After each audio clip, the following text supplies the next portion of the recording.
In the middle of the Pentagon, my father, a general, roared in front of his fellow officers. 7 languages? Utterly useless. The Army doesn't need soft bookworms.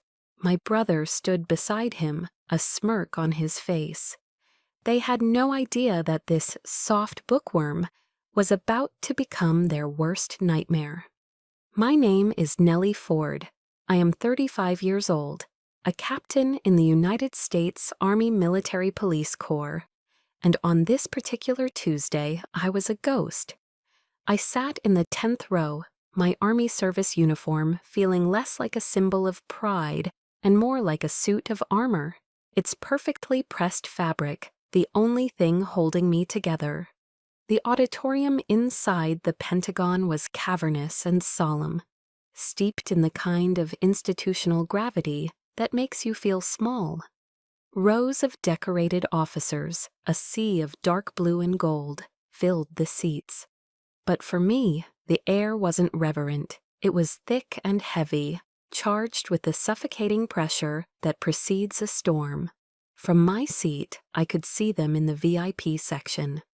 My father, retired General Marcus Thorne, a living legend carved from granite and discipline. Beside him, my older brother, Major Mark Thorne, the Golden Sun, a West Point graduate destined to follow in our father's formidable footsteps. They were the stars of the Thorne family constellation, burning bright and hot. I was just a dim satellite, pulled into their orbit by the inescapable gravity of their name. My father hadn't looked at me once. He didn't need to. I could feel his presence like a physical weight on my shoulders, a silent, constant judgment. He was here as a celebrated guest, a testament to the Army's glorious past. Mark was here as its promising future, and I, Captain Ford, was here as a mandatory accessory, the final, slightly disappointing piece, required to complete the portrait of the perfect military family. Just breathe, I told myself, my gloved hands clenched tightly in my lap. Just get through this in silence, be invisible. It was a mantra I had perfected over a lifetime. The ceremony droned on. Medals were presented, speeches were made. I focused on a loose thread on the chair in front of me, anything to anchor myself. Then the master of ceremonies, a full-bird colonel with a polished voice, stepped to the podium. And now, he began, his voice echoing slightly, we wish to honor an officer whose unique contributions, though often silent, have had a resounding impact. For exceptional linguistic skills that have, on multiple occasions, saved American lives in hostile negotiations. I felt it before I saw it, a subtle shift in the atmosphere. Across the auditorium, I saw my father's shoulders stiffen. His back, always ramrod straight, became a plank of solid iron. And then the unthinkable happened. He stood up, not to applaud, not to leave. He stood up with the abrupt, commanding motion of a man who owned every room he entered. He stepped into the aisle, raising a hand not in a wave, but a command to halt. The colonel's voice faltered, then died. A wave of silence rippled through the vast hall. 1,000 conversations and coughs extinguished in an instant. My father's voice, the same battlefield roar that had directed battalions, thundered through the auditorium's state-of-the-art sound system. I have to say this, he boomed, his gaze sweeping over the rows of stunned faces. He wasn't speaking to the MC, he was addressing the entire United States Army. Linguistic skills, 7 languages, utterly useless. A collective gasp was sucked from the air. My blood ran cold. The Army needs warriors, he bellowed, jabbing a finger in the air for emphasis. Men who can pull a trigger, not some soft bookworms. Every head in that room turned. First, they looked from my father, this icon of military might, to the bewildered colonel on stage. Then their gazes began to skitter across the crowd, 1,000 pairs of eyes searching, curious, and then, like magnets snapping to steel, they all found me. The only officer in the room who fit that description. The general's daughter, the bookworm, my brother Mark, standing dutifully beside our father, did not intervene. He didn't look embarrassed. He simply watched the scene unfold, a smug, triumphant smirk pulling at the corner of his mouth. It was a look of pure victory. My world didn't just crack, it atomized. A high-pitched ringing filled my ears, blocking out the shocked whispers that had started to erupt. A hot, searing wave of shame washed over my face, my neck, my entire body. I was naked, flayed open in a room full of my peers, my superiors, my subordinates, and my own family held the knife. But just as the humiliation threatened to swallow me whole, another voice cut through the chaos. It was sharp, clear, and radiated an authority that didn't need to shout. General Thorne, General Shepard, the 4-star commander of USACIDC, had risen from his seat in the front row and was now striding towards the stage. He was a quiet, formidable man whose reputation was built on intellect, not volume. He fixed my father with a gaze as hard as diamond. Then his eyes found mine across the room. "Get Captain Ford up here," he commanded, his voice leaving no room for argument. "We need whisper." The silence that fell this time was different. It was heavier, deeper, laced with a profound and sudden respect. "Whisper?" I heard someone murmur from the row behind me. My legs felt like lead. My body, on some distant autopilot, began to move. I stood up. I put one foot in front of the other, and then a miracle.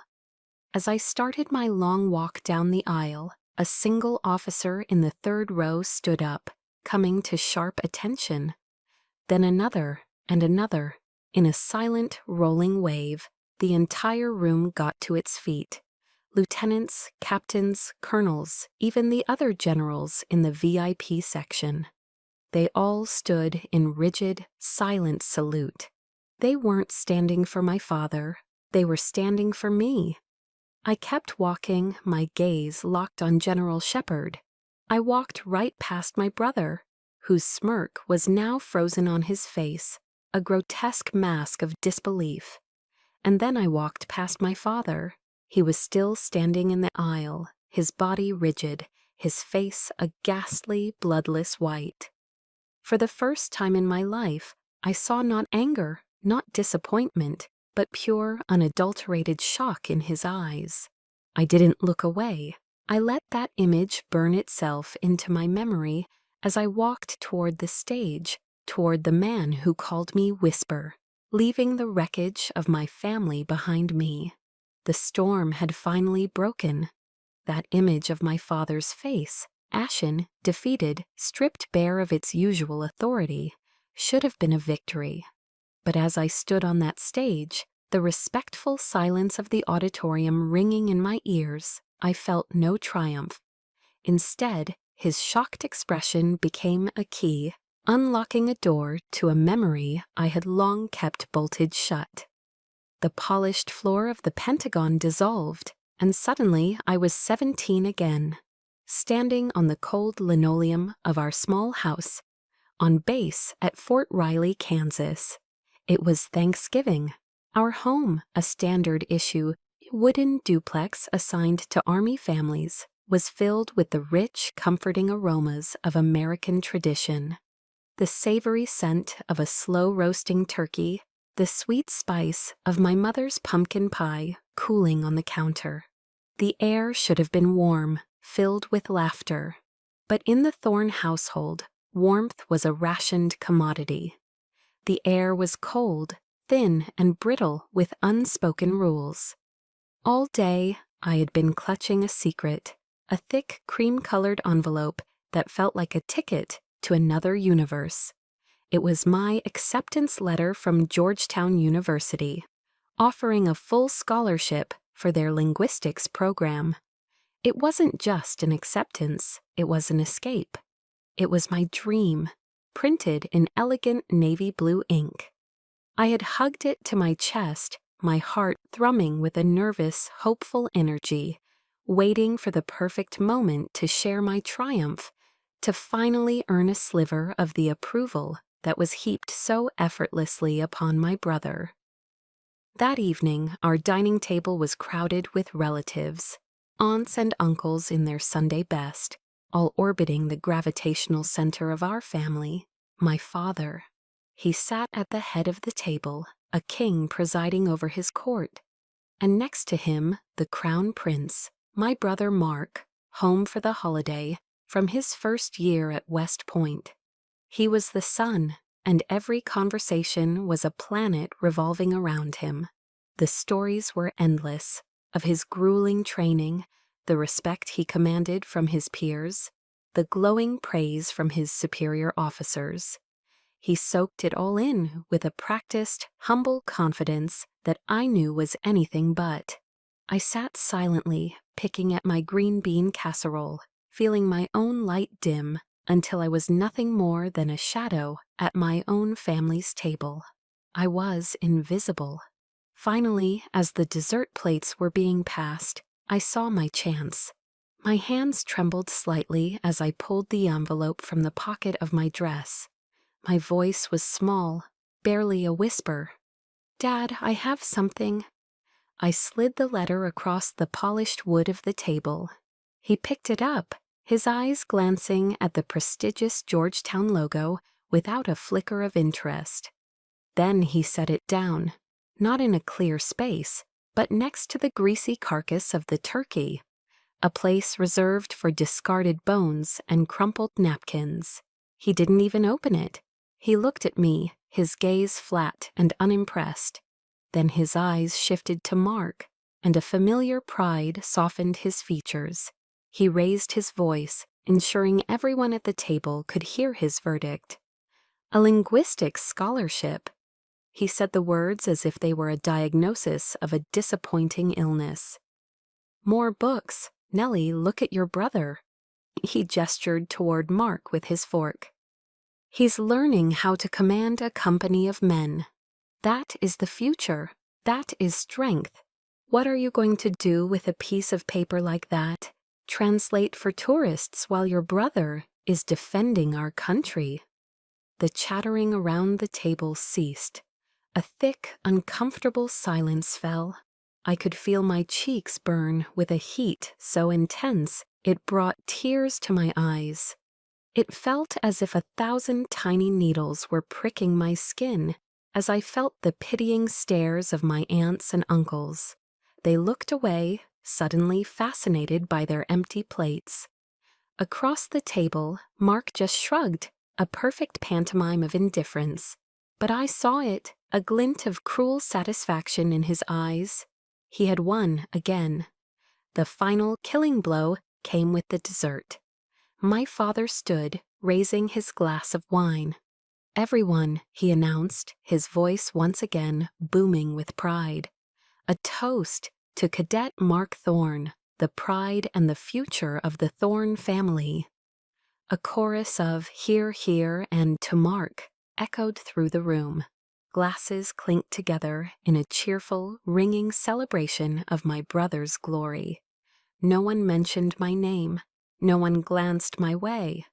My achievement, my dream, was left to die on the table. My letter, the most important piece of paper in my young life, lay forgotten. A single bloody smear of cranberry sauce, now staining the corner of the envelope like a wound. That night, I cried in my room, the silent, heaving sobs of someone who has finally understood their place in the world.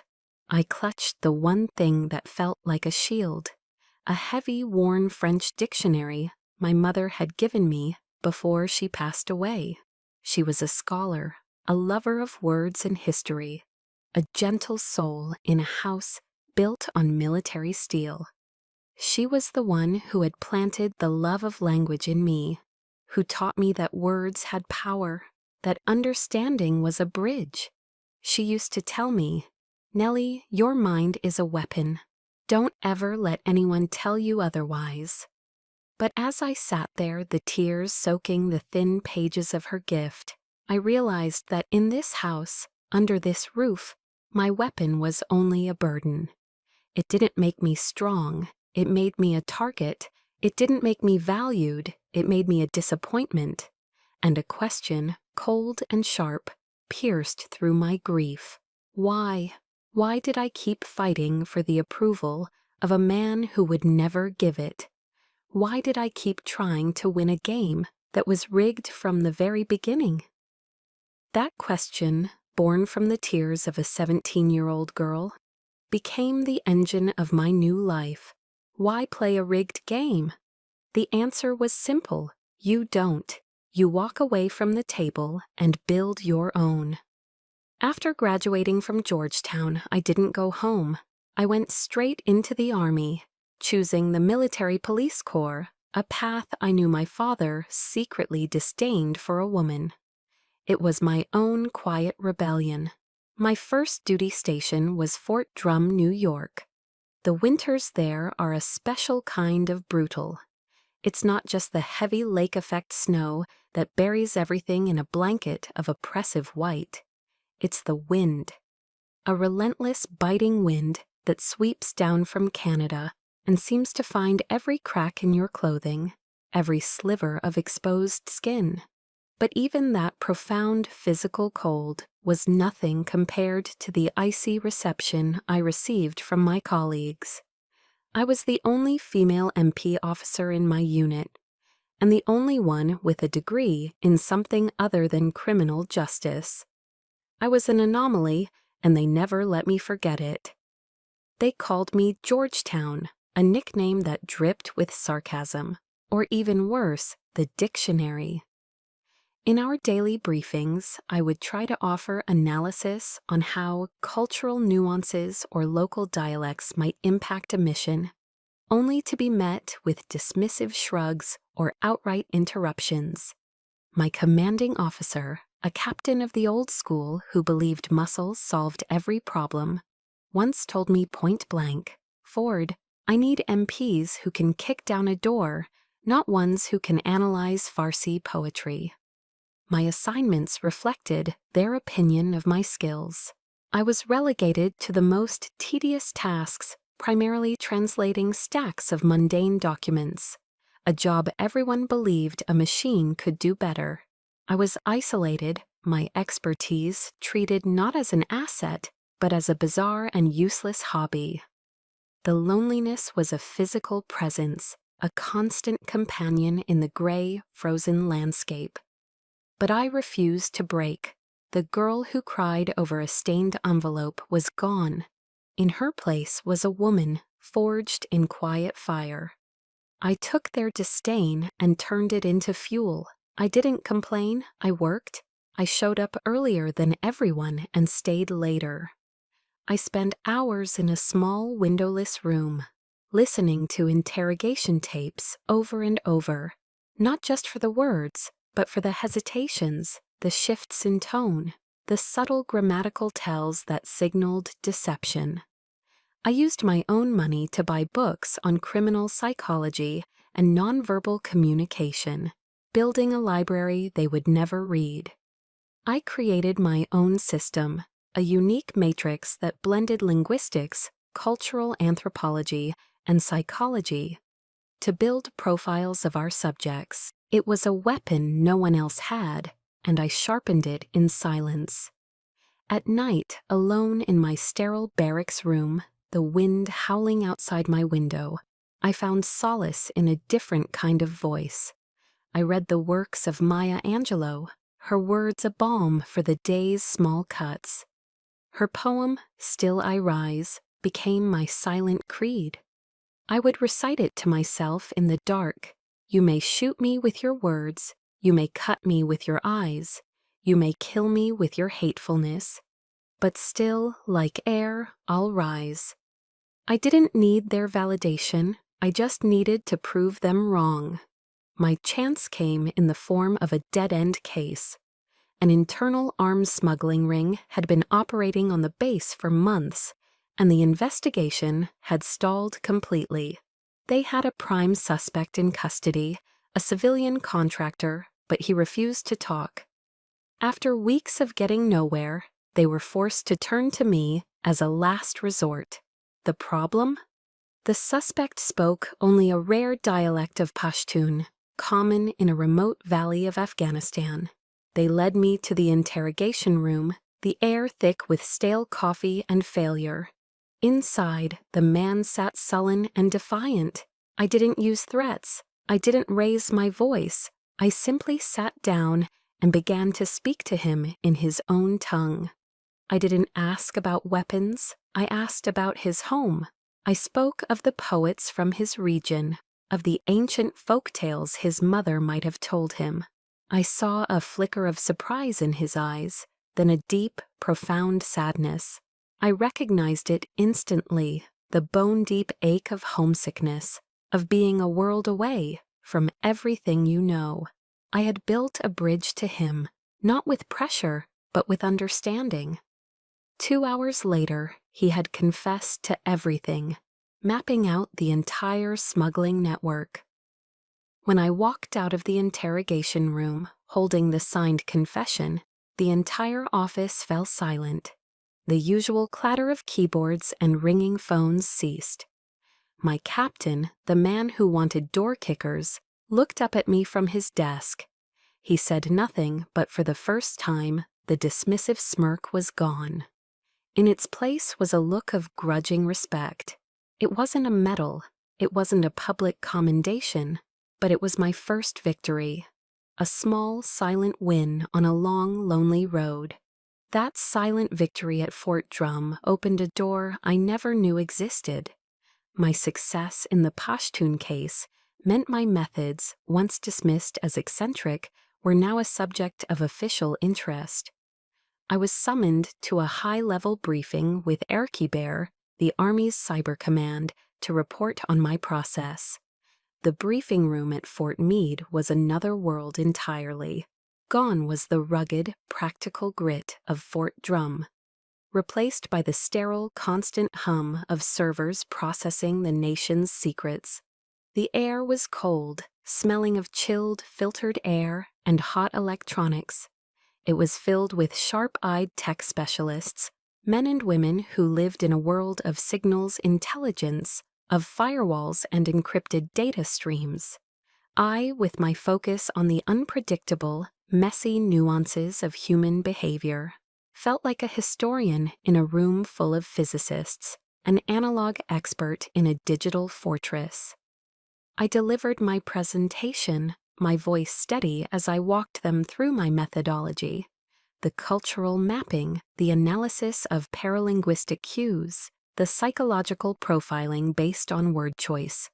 When I finished, the response was a wave of polite, professional nods. They understood the outcome, the what, but the process, the how, remained a foreign abstraction.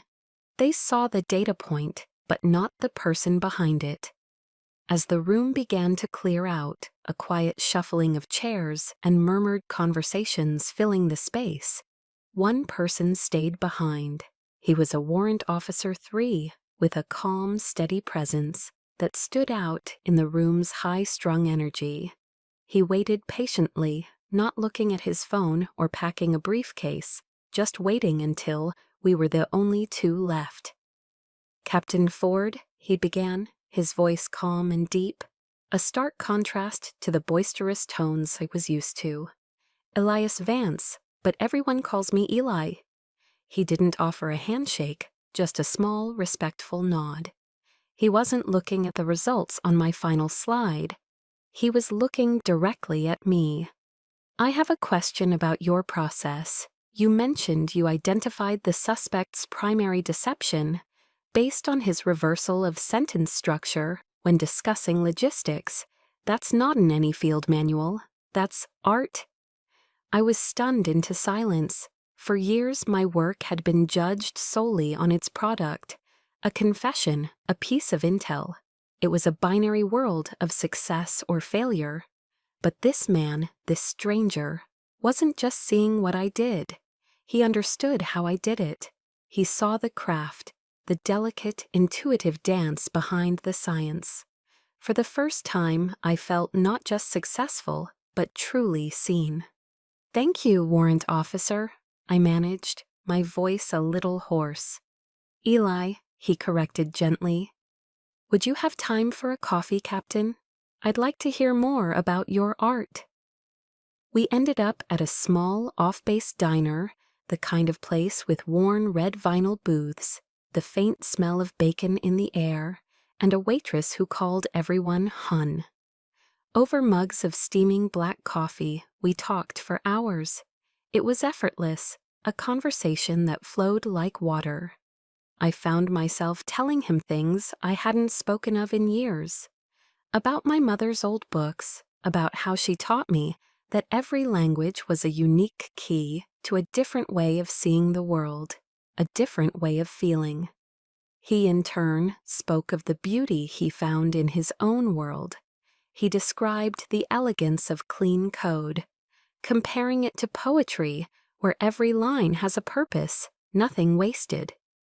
He explained how he could identify a hacker's voice just by the patterns they used, the unique signature they left behind in the digital architecture. "A sloppy coder leaves messy footprints," he explained, his eyes lighting up with passion. "An arrogant one uses unnecessarily complex structures to show off. A paranoid one builds layers of misdirection. It's all there. You just have to know how to listen." "Our worlds are more similar than I thought, Eli," I said, a small, genuine smile forming on my face. "You decode machines, I decode people. We're both just looking for the truth hidden beneath the surface." In that moment, a connection sparked, a sense of kinship I had never once felt with my own brother. With Eli, I wasn't the odd dictionary girl. I wasn't a disappointment.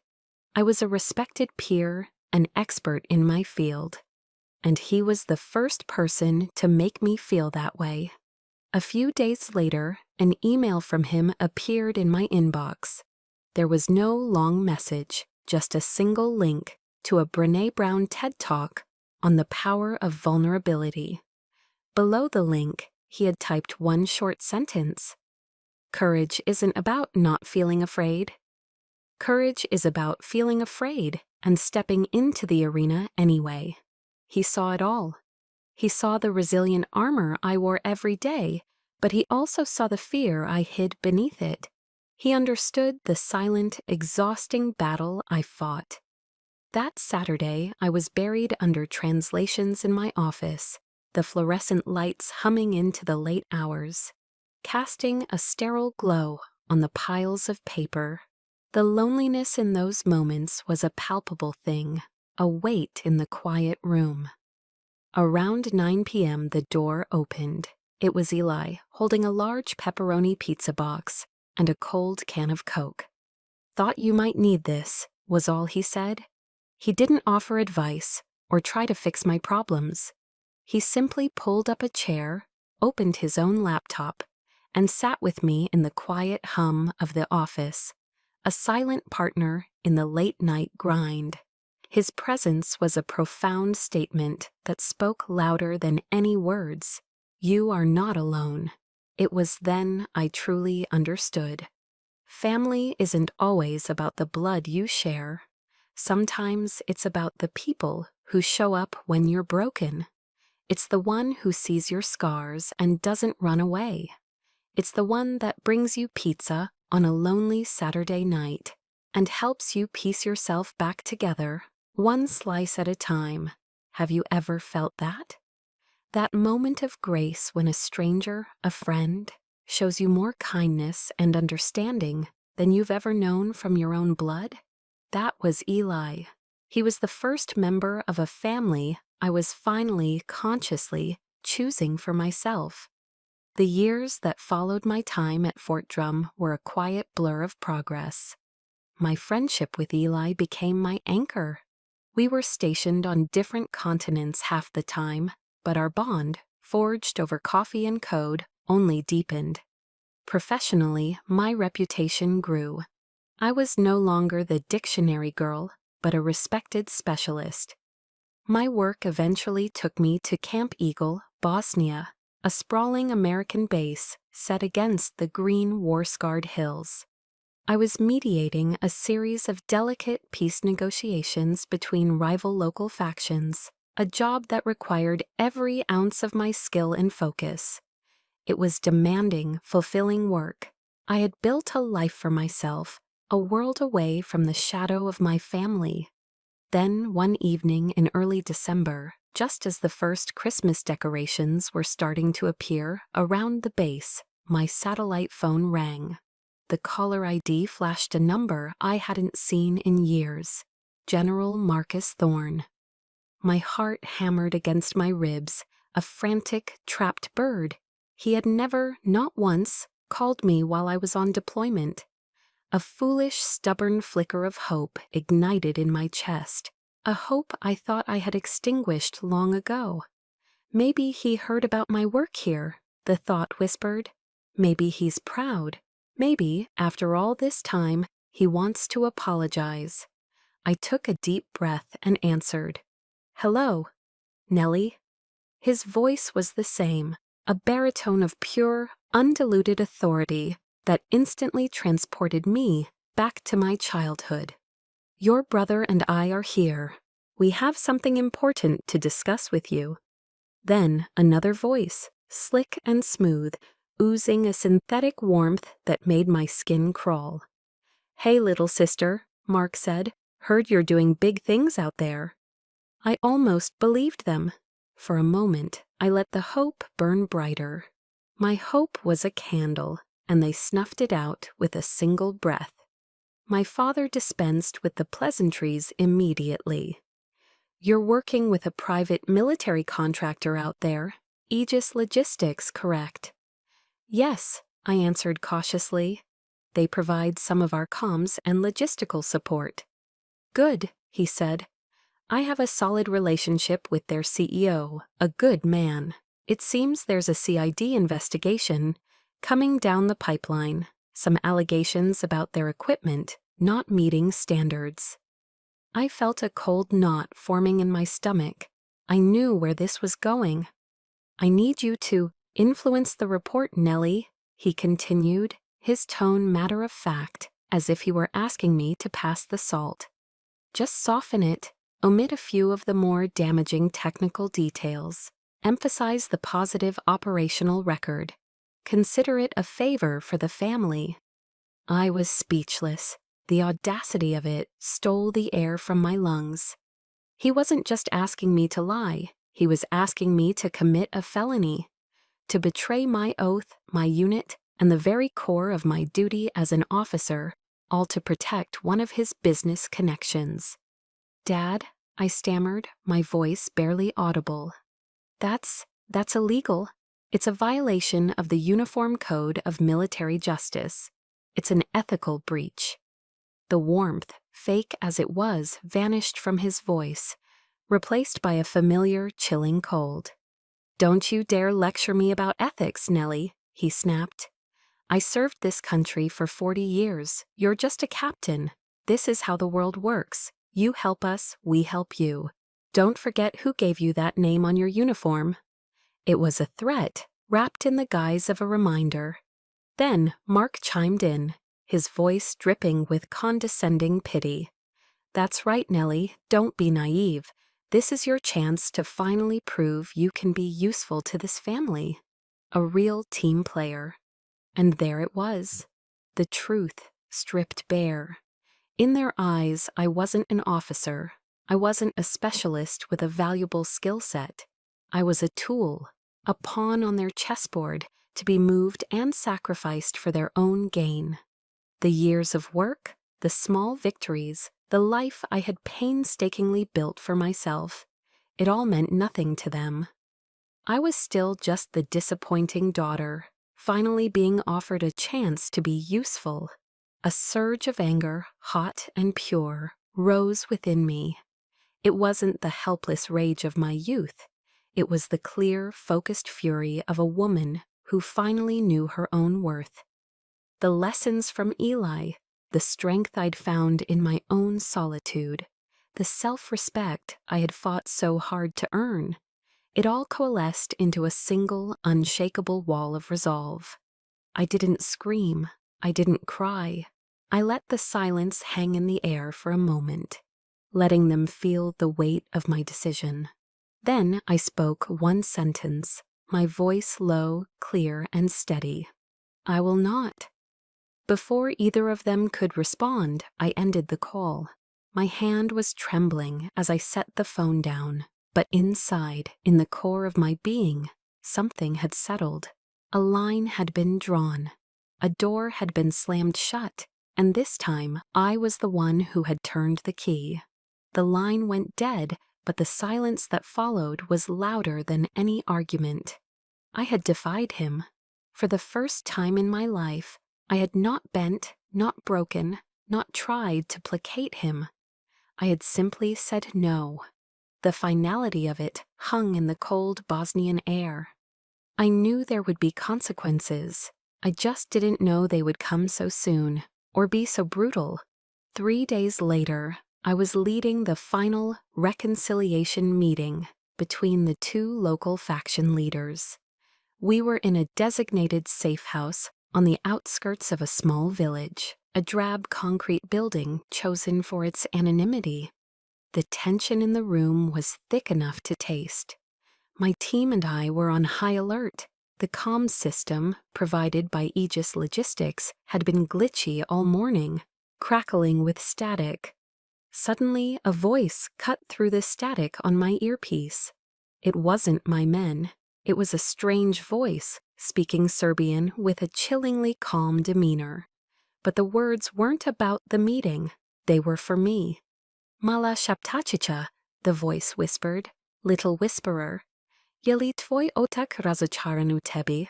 Is your father disappointed in you? Ice flooded my veins. It wasn't just my code name, Whisper, a name known only to a select few. It was the question, a surgical strike into the deepest, most private wound of my soul. A vulnerability known only to my family. It was a psychological blow, a message sent with cruel precision. Before I could even process the violation, the world exploded.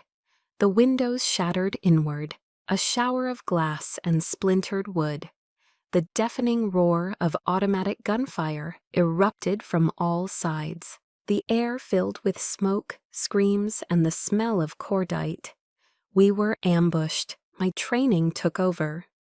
Get down, return fire, I yelled, pulling the two faction leaders to the floor as my soldiers scrambled for cover. It was chaos. My team fought with disciplined bravery, but we were outgunned, pinned down in a perfectly executed kill box. A bullet ripped through the air, searing a hot line of pain across my shoulder as it tore through my uniform and skin. Warm blood streamed down my arm. Through the haze of smoke and gunfire, a horrifying clarity pierced through my fear. This wasn't a random attack by a disgruntled faction. This was a professional hit. They knew our exact location. They knew our meeting time. They even knew my deepest psychological weakness. Someone had given them everything. Someone had sold us out. And in my heart, I knew who. The firefight felt like an eternity. When the rescue helicopters finally arrived, their thumping blades scattering the smoke and driving the attackers back into the woods, all I could think of were two images: my father's cold, commanding face and my brother's smug, triumphant smirk. This was their answer to my defiance. They hadn't just disowned me. They had tried to erase me. Back at Camp Eagle, the medics patched up the gash on my shoulder. The physical wound was clean, manageable, but it was nothing compared to the wound in my soul. They tried to kill me, my own family, to protect a business deal, to maintain a relationship, to punish my insubordination. The official report was a masterpiece of bureaucratic fiction. The incident was classified as a protocol failure, a tragic consequence of meeting in a compromised location. As a result, I was being reassigned for my own safety. It was a lie. I was being exiled, sent to a desk job at Fort Belvoir, Virginia, where I could be silenced and forgotten. That night, in my temporary quarters, I stood before a small mirror. I looked at the reflection staring back, a tired woman, her face pale with shock, a fresh bandage stark against her uniform. But her eyes were not defeated, they were burning. The simmering anger I had suppressed for a lifetime had finally erupted, forged in the crucible of betrayal and fire into a single, cold, hard purpose. Have you ever been pushed so far, betrayed so deeply, that all the fear inside you burns away and leaves nothing but pure, unyielding resolve? That was me in that moment. I placed my hand over my heart, over the uniform they had tried to turn into my shroud, and I whispered the words of my oath, the sacred promise I had made to my country, but now remade for myself. I, Nellie Ford, will support and defend the Constitution of the United States against all enemies, foreign and domestic. My voice was a low, steady whisper, but it was the most powerful sound in the world. And I knew with absolute certainty that my enemy was no longer a distant threat in a foreign land.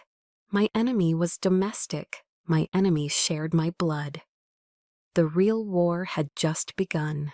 My exile to Fort Belvoir, Virginia, was meant to be a quiet professional death. They gave me a gray, soulless cubicle in a sprawling administrative building, a mountain of mind-numbing paperwork, and expected me to fade away. They underestimated me. I didn't see a prison, I saw a command center. I didn't waste a single second on self-pity. The fire of my oath burned too brightly for that. My first and only call was to Eli. Using a secure, encrypted line, I reached him at his post in Germany. "Eli, it's Nellie," I said, my voice low and urgent. "I need your help. It's off the books, and it's dangerous." I told him everything. The phone call from my father and brother, the demand to falsify a report, my refusal, and the perfectly executed ambush that followed just 3 days later. I laid it all out, the cold, ugly facts. A long, heavy silence stretched across the line, and for a terrifying moment, I feared I had asked too much, that I had dragged my only friend into a mess too vast and too treacherous. Then he spoke, his voice a low, steady anchor in my storm. "Nellie," he said, and I could hear the steel in his tone. "I don't care if it's a 4-star general or the president himself. No one gets to do that to an American soldier. No one." He paused, then added, "Send me everything you have. We're going to burn their system to the ground." His loyalty was the only light in my darkness. It was all I needed. We began our war in the shadows. I started with the grammar of the system, just as my old Georgetown professor had taught me. "Liars always leave grammatical errors in their narrative," he used to say. "A flawed structure, a misused word, an unnatural rhythm. Truth has a natural syntax. Deception doesn't." My battlefield was hundreds of pages of Aegis Logistics equipment performance reports. On the surface, they were perfect, too perfect. The language was a sterile collection of corporate jargon and vague, positive-sounding terms. Operational efficacy, robust performance, minor logistical variances. It was all designed to say nothing while sounding impressive. I cross-referenced every report with maintenance logs, finding dozens of tiny, concealed grammatical errors, equipment failures logged as user error, damaged parts listed as scheduled for routine replacement. Meanwhile, thousands of miles away, Eli launched his own assault. He began a deep dive into the archived communication servers from the Bosnia mission. As he suspected, the official record was a lie. The log files from the night of the ambush were flagged as corrupted due to a system error. It was a clumsy, obvious attempt at a cover-up, but Eli was a digital ghost, a genius who moved through firewalls and data logs with an artist's grace. He told me later that a cover-up like that is like trying to hide a hole in the snow. You can't. The absence of data is itself data. He didn't look at the corrupted files, he looked at the space around them. He analyzed the server's backup caches and residual data fragments, and there in the digital dust he found it. Metadata fragments that pointed to an unauthorized access port, opened and closed just hours before the attack. The port was traced back to a private, encrypted server, a server owned by Aegis Logistics. We worked relentlessly for 2 weeks, fueled by black coffee and a shared cold fury. We barely slept, communicating through encrypted chats at all hours. Then, at 3 o'clock in the morning, my phone buzzed. It was Eli. His voice was a mixture of exhilaration and pure rage. "I got it, Nellie. I got the son of a bitch." He sent me a single, heavily encrypted audio file. My heart pounded as I decrypted it. It was a restored recording from the Aegis server. It was a phone call between the CEO of Aegis and my brother, Major Mark Thorne. The call had taken place just 4 hours before I walked into that safe house. I pressed play, and my brother's voice filled the silence of my small room. "My father has done his part," Mark was saying, his voice smooth and confident. "The pressure is on. Now it's your turn. Just make sure the incident is convincing enough to shut her up permanently."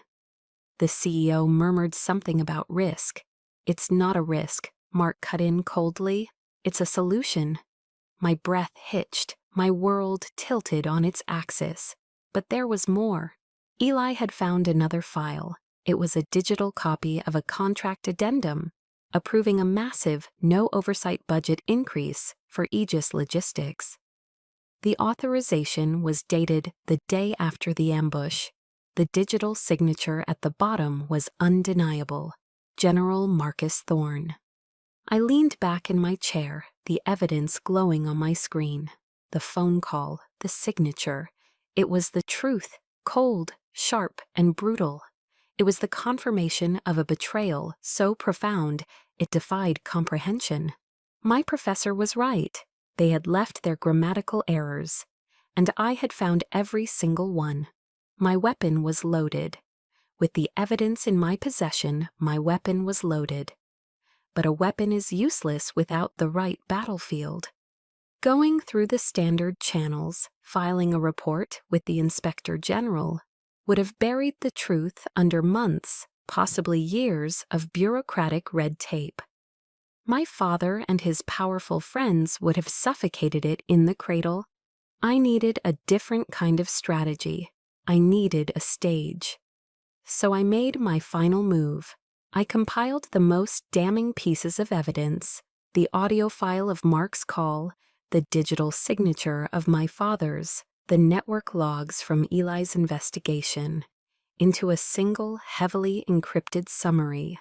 I didn't send it to the investigators. I sent it directly to the one man I knew valued honor above allegiance, General Shepard. The file was attached to a message with a single line: "General, the honor of the Army is at risk." For 3 agonizing days, there was nothing but silence. I started to fear I had miscalculated, that I had overplayed my hand. Then a short, formal order arrived in my inbox. "Captain Ford, you are required to attend the annual awards ceremony at the Pentagon." No explanation, none was needed.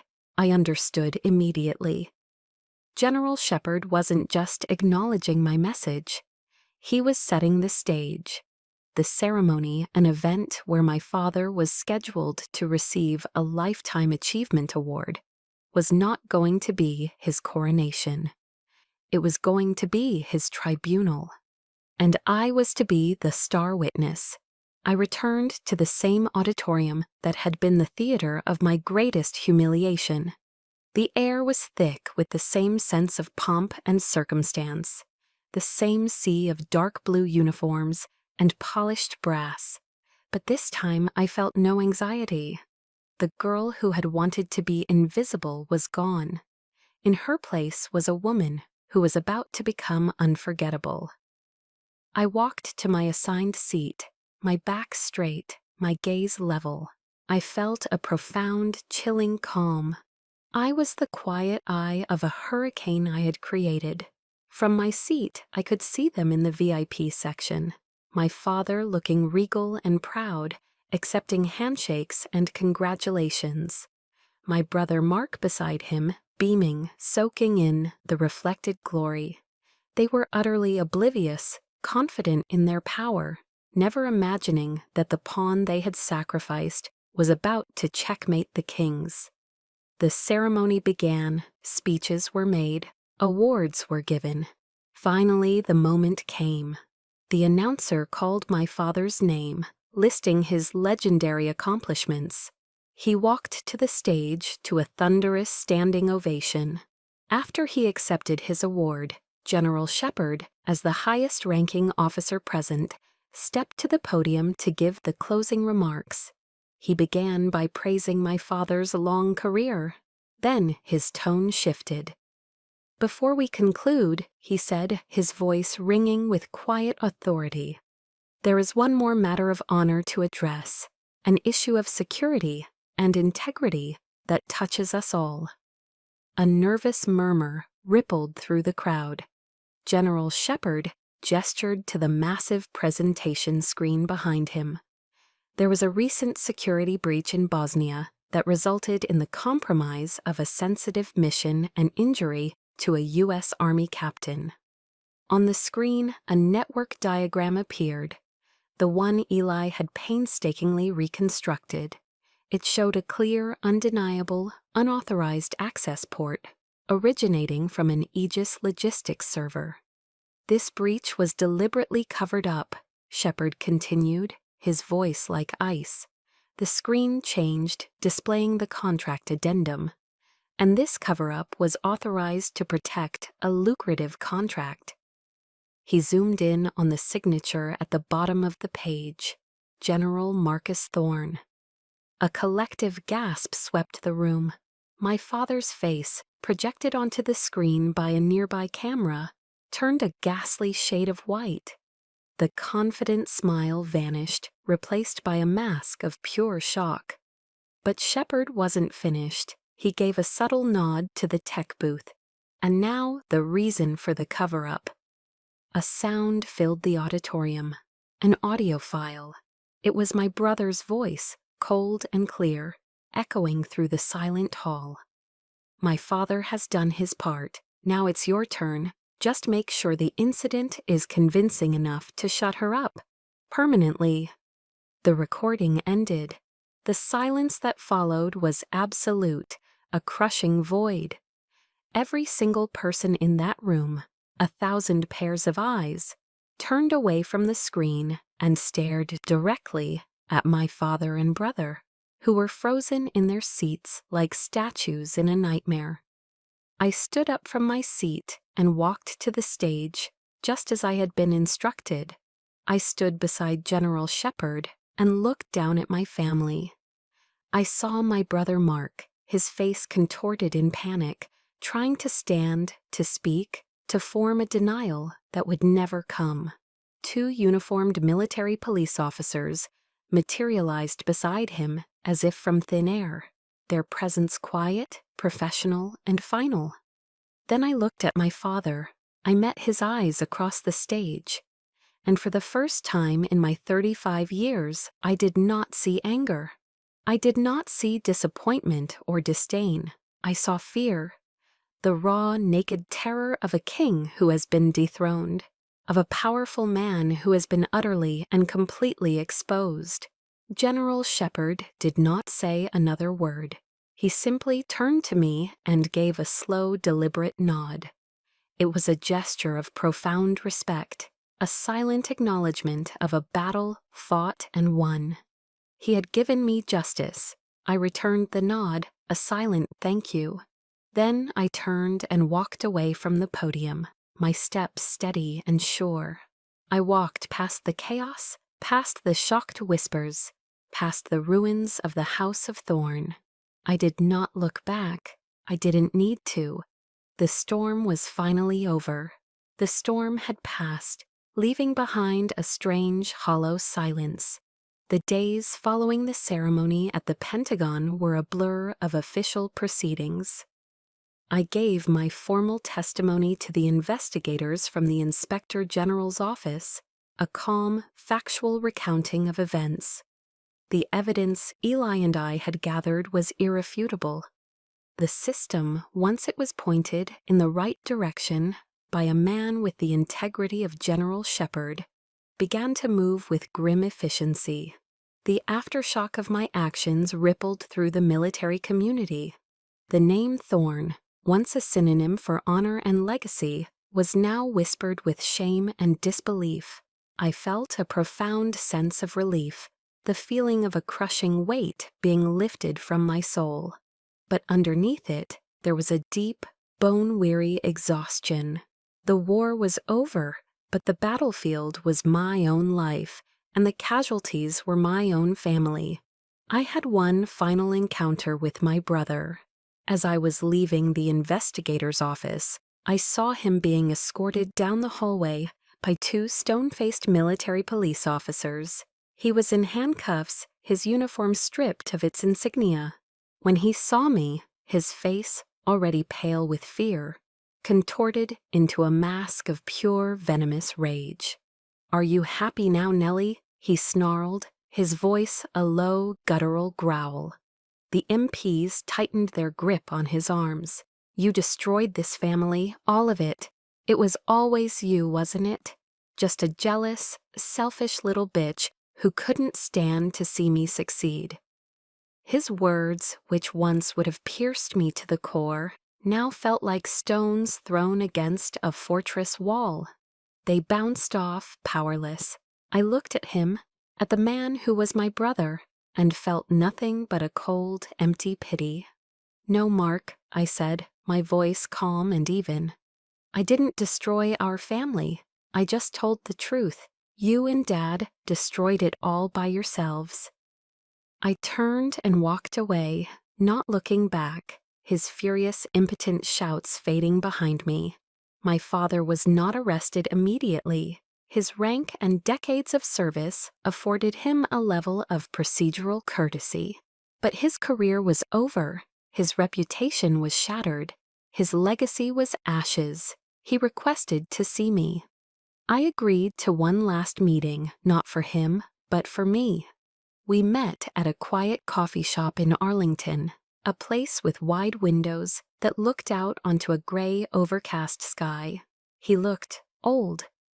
The ironclad authority had crumbled, leaving behind a stooped, tired man who seemed to have aged a decade in a matter of days. He sat stirring a cup of black coffee, his hands trembling slightly. He didn't apologize. He didn't admit fault. He didn't even meet my eyes for long. Instead, he slid a small black velvet box across the table. "Nellie," he said, his voice raspy, broken. "This is my West Point ring. I want you to have it." He finally looked up, his eyes pleading. Let's forget all this. We're still family, after all." It was his last move on the chessboard, a final, desperate attempt at manipulation. He was offering me the ultimate symbol of the legacy he had always denied me, a bribe to buy my silence, my forgiveness. He still didn't understand. He thought the prize I had always wanted was his approval, his world, his ring. He never realized that all I had ever wanted was a father. I gently pushed the box back across the table toward him. "I don't need it, General," I said, and the formal title felt both strange and liberating on my tongue. It was the final boundary, a wall I was building brick by brick. Honor isn't in a piece of gold, it's in our actions. And your actions and Mark's, they almost got me killed. I stood up from the table, my chair making a soft scraping sound on the floor. The few patrons in the cafe didn't look up. "I hope one day you understand that," I said, my voice quiet but firm. "But I can't wait for that day. From now on, I'm living my own life. I wish you luck, sir." I turned and walked out of the coffee shop, out into the cold air, and I did not look back. A wave of relief washed over me, so potent it almost brought me to my knees. But it was followed by a sharp, aching pang of grief. The phantom limb of a family that was no longer there. I had lost a father and a brother. I had lost the family I was born into. But as I walked down the street, feeling the cold Virginia air on my face, I knew with a certainty that settled deep in my bones that I had finally, truly, found myself. The aftermath of my war was quiet. After the tribunals, the dishonorable discharges, and the prison sentences, a deep silence fell over the House of Thorn. My father's name was stripped from buildings, his portraits removed from halls of honor. His legacy, the thing he had sacrificed his own daughter for, had turned to dust. I felt no joy in it, only a profound and quiet sense of peace. The heavy chains of expectation and disappointment that had bound me my entire life had finally rusted through and fallen away. I was free. I chose to leave the high-stakes world of field operations behind. On the advice of General Shepard, I accepted a teaching position at the U.S. Army Military Police School at Fort Leonard Wood, Missouri. It was a world of rolling green hills and earnest young soldiers, a world away from the sharp edges of Washington, D.C. and the ghosts of Bosnia. I was tasked with designing and leading a new program, Strategic Intercultural Engagement. My own little corner of the Army, built on a foundation of empathy. On my first day, as I walked up to my new office, I saw a small polished brass plaque on the door. It didn't have my name on it. It simply said, "The Whisper Room." It was a quiet gift from Eli. I stood there for a long moment, a slow, genuine smile spreading across my face for the first time in what felt like years. My legacy would not be a code name whispered in the shadows of intelligence operations. It would be a classroom, a place to pass on what I had learned, to ensure that no young officer would ever be made to feel that their intellect was a weakness, or that a weapon that didn't fire bullets was useless. In my first class, I didn't begin with grammar or vocabulary. I began with a story, a modified anonymous version of a mission that nearly failed because of a single, misunderstood cultural gesture. I taught them how to listen, not just to words, but to silences. I taught them how to look into someone's eyes and see the story they weren't telling. After the class, a young female specialist, sharp and bright-eyed, stayed behind. "Captain," she said, her voice filled with a quiet reverence. "Thank you, no one has ever told us that empathy could be a tactic." In that moment, watching the spark of understanding in her eyes, I knew I had found my true purpose. I hadn't just won my own war, I was now arming a new generation of soldiers with the weapons of understanding, weapons that could build bridges instead of just destroying enemies. My healing process began there, in the quiet woods of Missouri, nurtured by the words of Isaiah my mother used to read to me. "So do not fear, for I am with you. Do not be dismayed, for I am your God. I will strengthen you and help you." A year later, a small package arrived at my office. There was no return address, but I recognized the elegant, looping handwriting of my aunt.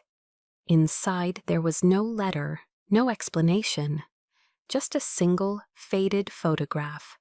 It was me, at 10 years old, sitting on the floor of our old house at Fort Riley, completely absorbed in the French dictionary my mother had given me, my face a mask of pure concentration and joy. I turned the photo over. My aunt had written a short note on the back. "Your father asked me to send this to you. He didn't say anything else, only that this is how he wants to remember you." It wasn't an apology, it wasn't absolution, but it was an acknowledgement, a quiet admission sent through a third party that the little girl with the books had, in her own way, won, that her path, the one he had scorned and ridiculed, had held a strength he never understood. I took a thumbtack and pinned the photograph to the corkboard in my office, right next to the brass plaque that read "The Whisper Room." The two legacies, side by side. I looked at the face of that little girl, and for the first time, I didn't feel the sting of her loneliness. I felt only pride. I had been healed, not by forgiving them, but by finally, completely, forgiving myself for ever believing that I wasn't worthy. My story found its peaceful ending, not in revenge, but in rediscovering my own worth. But I know my journey isn't unique. So many of us have fought silent battles, feeling unheard or unseen by those who should have cherished us most. I want to ask you, what was the moment you realized you had to choose yourself? What was the first step you took on your own path? Share your story in the comments below. If stories of strength and resilience like mine resonate with you, please subscribe to our channel. Your voice matters, and you are not alone.